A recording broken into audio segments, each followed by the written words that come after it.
안녕하세요. 오늘은 전국적으로 비가 많이 내렸습니다. 여러분들의 오늘 하루는 어땠나요? 하고자 하는 일이 뜻대로 풀리지 않을 때도 있었을 테고,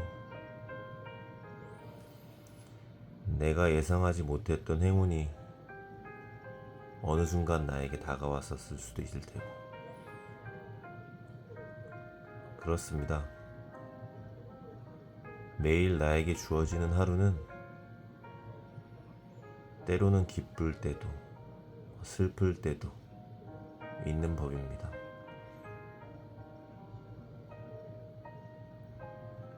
모든 순간이 여러분들에게 행복과 행운이 가득한 하루가 됐으면 좋겠습니다. 시작하겠습니다. 서운한 감정을 자주 느끼는 사람들에게. 서운한 감정을 유독 많이 느끼는 사람들이 있다. 남자친구와 헤어지고 힘들어서 술 한잔 하자는 나의 요청에 회사 일이 바빠서 안 된다는 절친의 답변이 서운하다. 친구의 생일에 친구가 갖고 싶어하는 한정판 굿즈를 겨우 예약해서 선물했는데 내 생일을 까먹고 챙겨주지 않아서 섭섭하다. 주말을 반납해가며 일했는데 보고서에 작은 실수를 지적하는 팀장님이 서운하고 원망스럽다. 서운하고 섭섭한 감정은 상대방에게 어떤 기대가 있을 때 생긴다.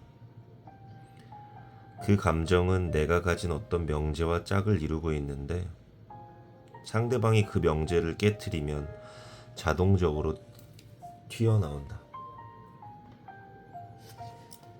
예를 들어 내게 사이좋은 부부는 서로의 생일에 정성을 다해 준비한 선물을 주고받아야 한다는 명제가 있다고 가정해보자. 만일 남편이 회사 일에 정신없이 바빠 내 생일 선물을 못 챙겼다면 이 명제는 깨진다.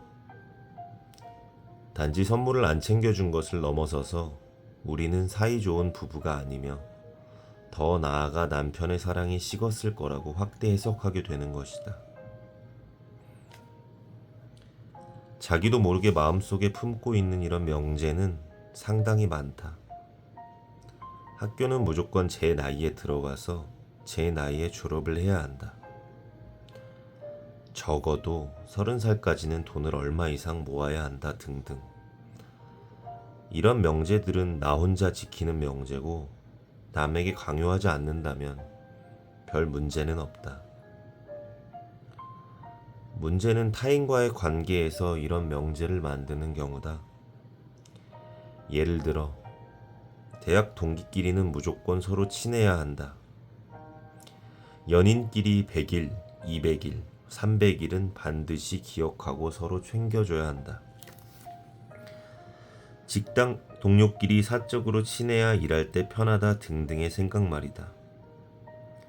이 명제들이 기대의 영역일 때는 그래도 괜찮다. 그러나 당위의 영역일 때는 서운함을 넘어 분노를 느끼기도 한다. 그렇다. 우리는 때로 자신의 명제를 상대방에게 투사하고 상대도 이를 지킬 것이라 기대한다. 그에게도 나와 같은 명제가 있으리라고 착각하는 것이다. 하늘이 두 쪽 나도 이혼은 하지 말아야 한다는 남편과 이혼도 또 하나의 선택이라는 아내가 부부가 되면 심각한 갈등이 생겼을 때 지속적으로 이혼을 요구하는 아내와 이혼은 절대 안 된다는 남편 사이에 감정의 골이 더욱더 깊어진다. 나만의 명제를 고집하면서 상대방의 명제를 들여다보지 않으면 꼭 문제가 생긴다. 나의 명제가 절대선이라고 착각하는 것이다. 누군가와 갈등이 생겼을 때 가장 먼저 해야 할 것은 상대의 명제를 살펴보는 것이다. 상대의 명제와 나의 명제가 어디에서 어긋나는지, 타협의 여지가 있는지, 있다면 어느 선까지 타협이 가능한지 살펴봐야 한다. 내 삶을 열심히 살아가는 것이 정답이다. 개인 간의 명제도 각각 다르지만 사회마다, 시대마다 통용되는 명제도 다르다. 개인이 중심이 되는 서구 사회의 명제와 조직과 가족이 우선시되는 한국 사회의 명제는 다르다. 대학을 졸업하면 부모로부터 독립하는 것이 당연한 서구 문화와 부모 자식 간의 유대감이 끈끈하게 유지되는 한국 사회는 다르다. 부부 간의 가치관 또는 문화마다 다르다. 동성 결혼이 합법화되고 자유로운 동거가 일반적인 서구와 달리 우리나라는 이성 결혼만이 합법이다. 안락사 같은 문제에 대해서도 그렇다. 적극적 안락사를 법으로 보장하고 있는 나라도 있고 회생할 가능성이 없는 말기암 환자나 임종을 앞둔 환자의 연명 치료를 더 이상 유지하지 않는 소극적 안락사만 법으로 인정하는 나라도 있다. 그러나 시간이 지날수록 한국 사회에서도 적극적 안락사를 허용해야 한다는 목소리가 높아지고 있다. 이처럼 우리는 개개인의 다양한 명제와 함께 사회적, 문화적, 시대적 가치관이 혼재되고 변화되는 세상에 살고 있다. 사회적 가치관과 개인의 명제는 서로 영향을 주고받는다. 그렇기 때문에 그 어떤 명제도 절대적이지 않다. 나 혼자만이 지켜야 하는 명제가 아닌 타인을 향한 명제라면 더욱 그렇다. 그러니 타인에게 자신이 세운 명제를 강요하지 말자. 나의 명제는 내가 책임지면 된다. 그래야 서운한 감정에서 자유로워질 수 있다.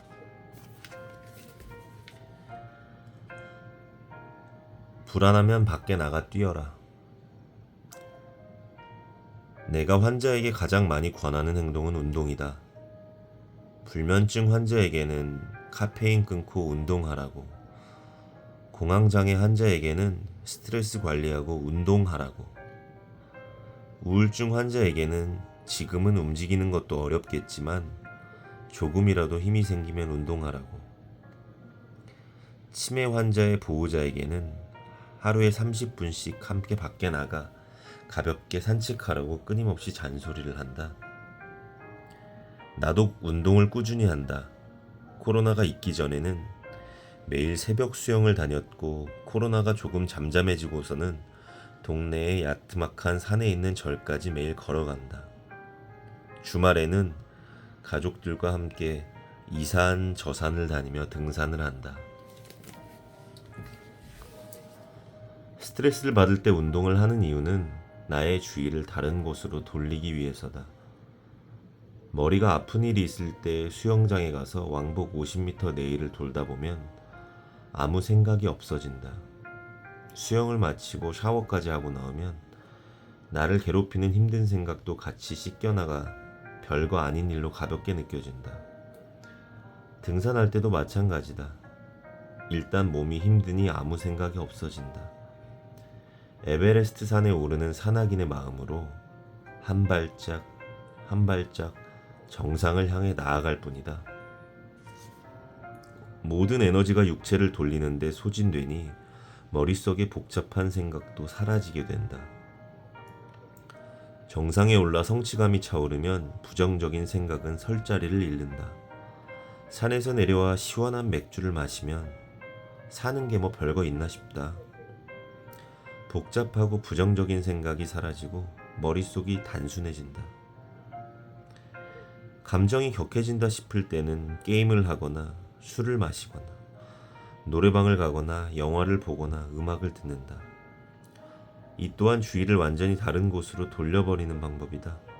병원 일이 뜻대로 안 되거나 누군가와 갈등에 부딪혔을 때 이 방법을 쓴다. 물론 가장 좋은 방법은 차분히 문제를 들여다보고 상대방과 대화를 해서 근본적인 원인을 해결하는 것이다. 즉, 주의를 돌리는 것은 근본적인 해결책이라기보다는 급한 불을 끄는 방법이다. 급한 불이 꺼지면 이성이 돌아와 해결책이 생각나고 상대방과 차분한 대화를 나눌 마음이 생긴다. 생각의 범주에서 몸의 범주로 건너가는 법. 안 좋은 일이 생겼을 때 의식적으로 긍정적인 생각을 하라는 말은 도움이 안 될 때가 많다. 이는 말처럼 쉽지 않기 때문이다. 그럴 때는 생각의 범주를 벗어나 아예 다른 영역인 몸에 집중하는 방법이 좋다. 매주 병원을 찾는 60대 현숙 씨는 열흘 내내 김장을 담갔던 일을 내게 덤덤히 말한다. 현숙 씨는 교통사고로 아들을 잃었다. 사람들이 하는 위로의 말이 귀에 하나도 들어오지 않는 힘든 나날을 보내는 중이다. 현숙 씨는 지난 열흘간 매일매일 김장을 담갔다. 대형마트까지 걸어가 하루에 배추 2포기를 사와서 씻고 쪼개고 소금으로 절인 뒤 역시 딱 2포기만큼의 배추속을 만들어 김장을 했다. 열흘 동안 반복 작업을 하다 보니 몸이 피곤해서 잠도 잘 잤고 김장을 만드는 동안은 다른 생각이 나지 않아 그런대로 살만했다고 말한다. 아들이 미친 듯이 보고 싶을 때마다 현숙 씨는 어느 날은 방에 도배를 직접 다 하고 어느 날은 이불을 몽땅 내와서 발로 밟아서 빨고 어느 날은 집안의 창고를 싹 다 정리하면서 하루하루를 견뎠다. 우리는 누구나 크고 작은 스트레스를 받으며 산다. 내가 스트레스를 받은 후에 무엇을 하면 해소가 되는지 스스로 잘 알고 있으면 그 방법을 찾아서 하면 된다. 기분이 좋아지는 행동을 하거나 즐거운 장소를 가거나 좋아하는 활동에 몰입하는 등 방법도 다양하다. 대체로 생각이 아닌 몸으로 범주를 바꾸어 팔다리를 움직이는 방법들이다. 실제로 우울증 환자에게 운동은 약물만큼 효과가 있다. 또 우울증의 재발 방지에는 약물보다 더 효과적이다. 운동을 하고 나면 기분을 좋게 만드는 도파민과 세로토닌과 노르에피네프틴이 증가되기 때문이다. 더구나 숙면을 취할 수 있고 체중 조절도 되며 당뇨나 고혈압 등에 도움이 되는 효과도 함께 찾아온다. 문제는 내가 어떤 일을 하면 스트레스가 풀리면서 기분이 좋아지는지 잘 모르는 경우다. 내가 쉽게 이용할 수 있는 스트레스 해소 레퍼토리가 없으니 스트레스를 풀기가 어렵다. 그래서 때로는 부정적인 방향으로 스트레스를 해소하게 된다. 술을 과하게 마시거나 게임에 과도하게 몰두하거나 마약에 손을 대는 경우다. 극단적이지만 자해를 습관적으로 하는 사람도 있다. 왜 자해를 하느냐는 물음에 자해를 하면 긴장이 풀리고 피를 보면 자신이 살아있음을 느끼게 되어 그 순간은 공허감이 사라진다고 말한다. 실제로 자해를 하면 몸에서 천연 진통제인 엔케팔린이 분비되어 일시적으로 기분이 좋아진다. 비뚤어진 방법들에 의존하는 습관은 또 다른 스트레스를 불러 악순환에 빠질 뿐이다. 따라서 자신의 스트레스를 건강하게 해소하는 방법이 자신이 알고 있는 것이 제일 중요하다.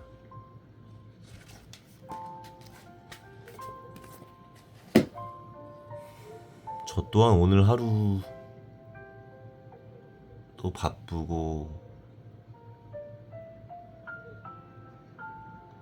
우울하기도 하고 힘들기도 했던 하루였습니다. 그럼에도 이 책을 읽으면서 느끼는 게 많은 것 같아요. 내 자신에게 넌 참 괜찮은 사람이야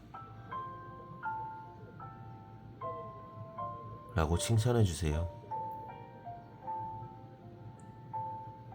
세상 어떤 순간에도 나만큼 소중한 존재는 이 세상에 없으니까요. 여러분은 세상 그 어떤 누구보다 소중한 사람입니다. 오늘도 행복하세요.